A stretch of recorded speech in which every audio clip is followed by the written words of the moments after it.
Welcome to the Business Leadership Series, where we engage with leaders who are making an impact on their worlds and who want to share their knowledge and experience for your personal and professional growth.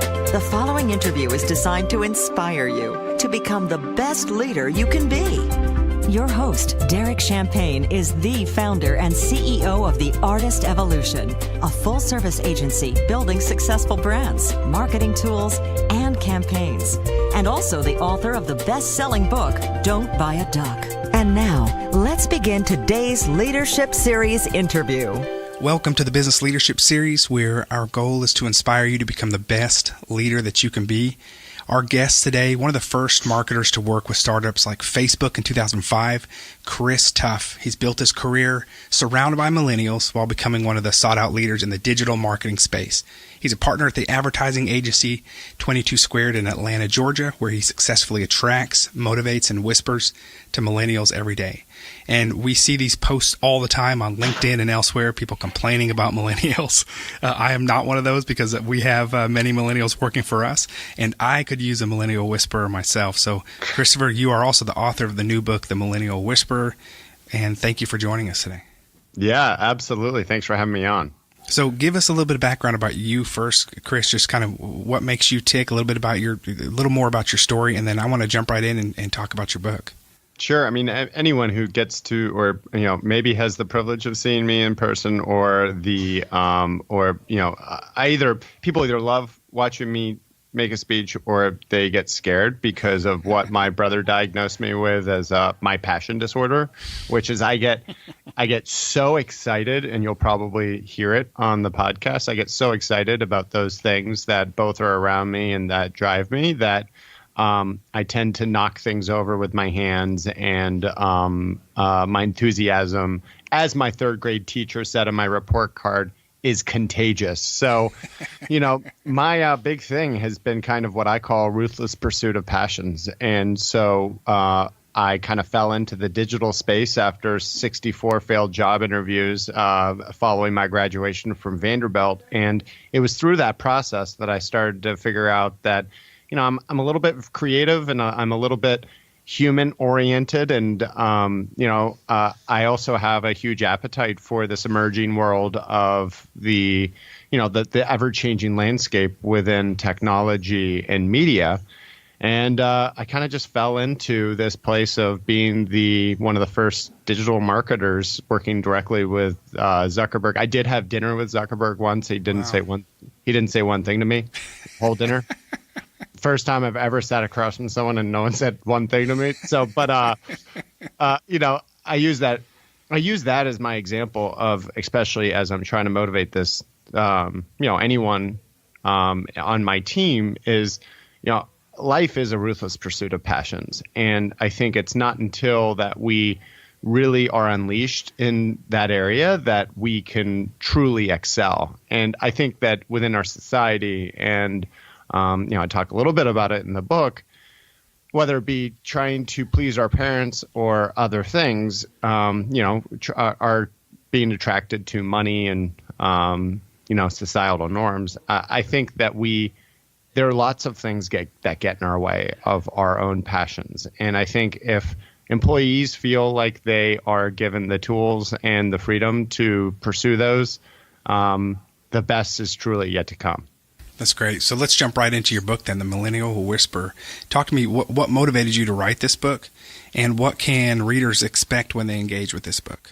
Sure. So I was on an executive retreat about 16 months ago, and it was 15 guys from Atlanta in North Georgia, and we were sitting around a fire, and we were all kind of introducing ourselves as to what we did and, beating our chests a little bit. And when it came time for me, I followed some very impressive people, and I was like, you know what? I don't really know what I do at my agency anymore, but I'm kind of like the Millennial Whisperer. And then, conversation kind of perked up. They're like, whoa. Like these, middle, I'd say the average age was 45. And they're like, tell me what do you do? Because I can't figure them out. And I started talking about some of the things that I implemented with my teams. And they were kind of blown away, but also like, oh my goodness, you do that, And so the guy sitting next to me who was leading the retreat, Tommy Breedlove, who is a big speaker, and I'm sure you've had him on in the past, but he turned to me and he goes, "You better write that book." I was like, "What book?" He goes, "The Millennial Whisperer." And the rest was history. Now we're 15 months later. We're 5 days after publish date. And it seems to be, I think we're Barnes & Noble top 10, number 1 or 2 business book on Barnes & Noble. And it's been a fascinating experience. But so here we are. Let's dig in, and thanks for sharing that. We have not had Tommy on yet. He's a mutual friend. He's in a mastermind group with me, and I have a meeting with him in 2 weeks, and I'm going to invite him to be on this podcast because I would love to talk to him more for our listeners too. So tell me about, you talk about the millennial generation being the largest and most diverse generation in the history of the United States. I share with people often, we have a little agency here, and we're made up mostly of millennials, and we work with universities, and that's who our workforce is. Sure. And that is going to be the bulk of the workforce soon. What are some things what are some misconceptions about millennials? Because I believe there's a lot out there. You've organized it. You've led the movement here. What are some misconceptions that kind of paint a better picture for us of who a millennial actually is in the workforce? So, I tried to do it with the cover of my book, which, it's all of those things that when you go into Google and you type in millennials are, what are the things that pop? What are the things that auto-populate? And that's actually a little bit of what inspired the cover of the book, where it's all the negatives. And then you can't really see it, but then on the back, it's all of the positives that come along with the millennials after you read it. Now it's covered with a lot of call to actions, etc. I'll share a few of them you have here, which is just really great. Self-absorbed, spoiled, entitled, needy, impatient, wasting, naive, poor, shallow, dumb, disrespectful, selfish, risk. Exactly. And, I think so. One of the big things that I tell everyone is millennials aren't the problem. They just expose the problems. And, or a friend of mine, Mike Hibbison, who's a senior executive at Home Depot, and one of the stories in the book, he turned to me after reading it 3 times, and he said, "Chris, millennial's a mindset. It's not a generation thing. And you know what? I'm kind of like a millennial." And I turned to him and I said, "Exactly. That's exactly right." And so, yes, are we needy? Are we more needy than ever before? Absolutely. All of us, not just millennials, but especially the millennials. You look at the product of what makes millennials who they are. They are a product of helicopter parenting. They've been, not forced, but encouraged to basically have nonstop schedules from the second they, ended their first year of high school all the way through college. And then they show up on our front doorstep and we ask ourselves why they're not better prepared. So, that coupled with one thing I set out to do in the book is differentiating this generation into 2 different generations. Older millennials, what I call Oregon Trail millennials, because they played Oregon Trail at some point in their education, and then Snapchat millennials. And what makes them so very different is, one, when the recession hit them, they're in the market for older millennials or their parents, younger millennials, and then when in their lives they adopted technology, mobile phones, and social platforms. And so that makes us 2 very different generations that need to be treated almost separately. And, the things that go along with them, I think, are only exacerbated. Things like the negatives, the neediness, or, them being needy or self-entitled or constantly wanting a promotion. These are products of, I think, what comes out of when people adopt social platforms and are used to that instant validation anytime they needed it. I think what we're experiencing that is the aftermath in a way. And, one thing I encourage all of my employees to do is stop comparing your insides to other people's outsides, and what I call my 70-30 rule, which is 70% of jobs should fire you up. 30% of all jobs in life suck. And so, I think what social media and a lot of these things around us have conditioned us to is that the grass is always greener on the other side. And so my emphasis is we got to start watering and cutting our own grass. And, that 70-30 rule is like, 30% of all jobs is going to be tough. And 70%, it's also my sitting in your car rule, where when you drive into work, when you're driving into work and you're parking your car and you turn off the car and you're like listening to that last tune and you take that deep breath and you're like, here we go. And I say, for 2 days in a row, you feel some sort of dread during that moment as you start to walk into your office, then something's got to change. Obviously, that dread can't be associated to your own self-development or your own procrastination, because that is your own thing. So that's kind of, I think that's what I'm trying to do with this book. So how do we take some of these things that have changed us as a society and adapt our corporations to keep up for the new world? This is fascinating, and I mean, this is, again, this is going to be, I know your book's already doing well, but I believe it's going to continue to be a handbook, a very valuable handbook there's just no avoiding the millennial workforce. We're in it. The days of complaining about millennial workforce are way, way behind us, I believe. For me, it's been for years. Yeah. Let me ask you this. You talk a little bit about using the information you understand about millennials. I know that's respectful. It's more about understanding, not using, and empowering them, but to boost productivity, to enable them more. What are some tips for that? How does a company understand them and then empower them and boost productivity? So, I go back to my own thing. I think deep down, I was born in 1980. And I think deep down, I am as probably close to a millennial as you can get. And I go back to one moment where we were leaving our company holiday party. And my wife turned to me and said, this was after, 7 years of being at the same firm, which for me, I don't know if you get it. I'm like ADHD, off the wall, always like on to the next thing. Sure. But she turned to me and she goes, it's amazing that you've been there so long. How do you think they've done it? And I said, Julie, they've done it because they've given me a long enough leash that I can actually feel free and entrepreneurial, but they've given me enough structure that I feel like I'm constantly becoming a better human. And that is almost an oxymoron and threading a needle that I think a lot of corporations find very difficult. And, I credit Richard Ward, our CEO, for creating an environment where people like myself can thrive. And so on the other end of it, so that's the type of thing that I'm trying to create within my group, but also what I'm trying to scale with the book. And, okay, so what's that mean? So one of the ideas in the book is this idea of protect your house. And there's a guy, he is Ben Kirshner, who is CEO of a company called Elite SEM, which he was called out by Forbes magazine as the #1 boss for millennials. And when I was talking to him about some of these concepts around the book, he introduced to me this idea of protect your house. And that's the true, I think, definition of empowerment, where you push down all of that control to your next layer of employees. And protecting your house means protecting your culture, and having them self-regulate that. But also, I use the example of when Sally goes off to Australia for a month and you have a policy where it's anyone can take vacation as much as they want.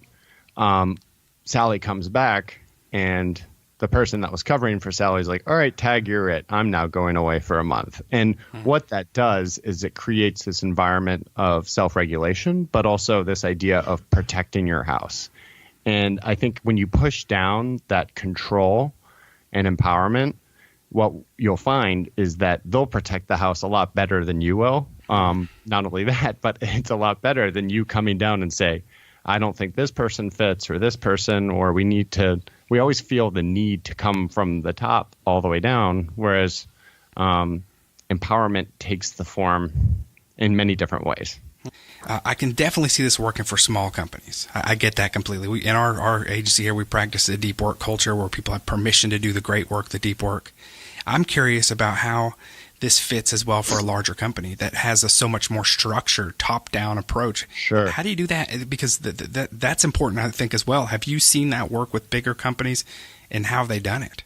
So we're talking to a handful of very, very large companies. And what I've emphasized to all of them is, listen, the last thing you need is for me to come in, some dude with yellow glasses and some book to come in and tell you how to run your company. Right. And I think we all live somewhere on this scale, on the super far left side, super conservative, super, innovative, and then on the far right, super conservative. And we all fall somewhere in between. And the way that I've structured the book is like, listen, we're not all the same. And so let's figure out, where is it that you're having the greatest problems, and start there. And I put everything through the filter, be a painkiller and not a vitamin. What are the pain points that we can help alleviate that you're experiencing right now that we need to prioritize over all of the other vitamins out there? And so the larger corporations, what I'm finding is they vary tremendously, especially if you're talking about, some of the Fortune 50 companies compared to some of the tech, what used to be startups and are now massive companies.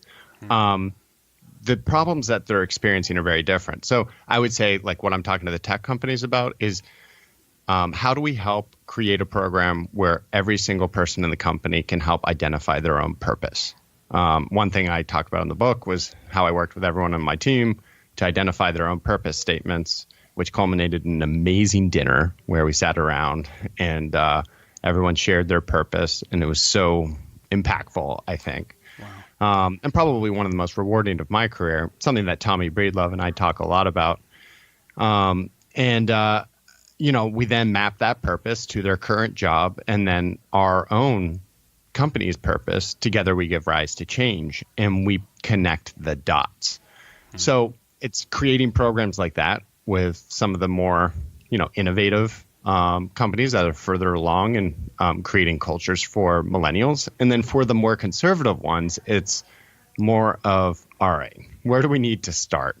Well, let's talk about how you guys recruit right now, and then how you're retaining them. So, one thing I created is a millennial leadership assessment with one of my favorite professors from Vanderbilt. And what I'm talking to these big companies about is if you look at what millennials and this next generation and myself want out of leaders, they want inspirational leadership, they want autonomy, and they want transparency, are really the three big ones. But inspirational leadership, if you ask any leader, hey, so Larry, do you consider yourself an inspirational leader? Larry will turn to you and say, yeah, I'm an inspirational leader. My team lights up anytime I talk. And then you ask Jane and Sally on Larry's team, and you're like, Jane and Sally, I got to ask you something. Is Larry an inspirational leader? They'll go, hell no, he's not. And, right. I think inspirational, and what I've created is a 360 survey that allows leaders to truly assess some of those, I think, key tenets of what makes this world very different than what it used to be. And inspirational leadership is one of those 8 points. So those are the things where I feel like we can really start impacting change on a larger scale for the big guys. And to your point, I think it's easier to turn the boats for the smaller companies. But I love a good challenge. Chris, I'm glad you tackled this. I haven't seen it done quite this way. There's a lot of content out there about millennials. I haven't seen it packaged this way, and you're in the heart of it, and so I really appreciate how you're writing. And I agree, you are right on the cusp of that millennial. My wife's in that same age. I'm a few years past it, so I've embraced the previous generation.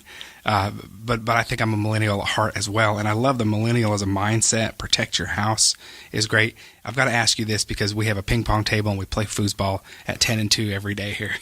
Sure. You say get rid of the ping pong tables, bring the beer kegs home, toss the participation trophies in the trash. I think I know where you're going with that, but explain that a little bit more, please. It's funny. My dad just sent me a BBC article that came out that talks about how perks at work have evolved, and it's not just so much those creative ping pong tables and kegs and open bars and baristas. It's more about the other things, which is how do people lead?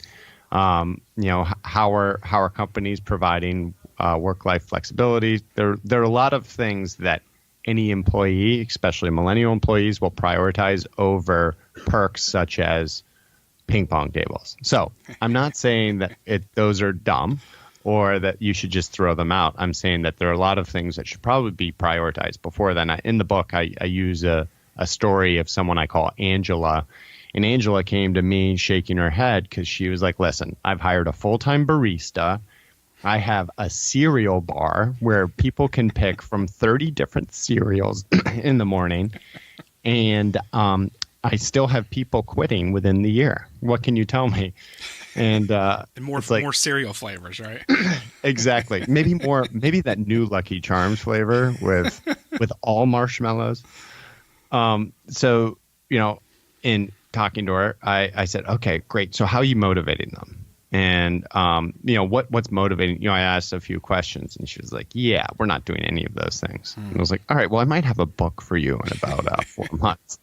So what I mean by those comments is just people, we all want quick fixes in society. We all want everything. We want to snap our fingers and everything to be easier and better. And I think ping pong tables are that.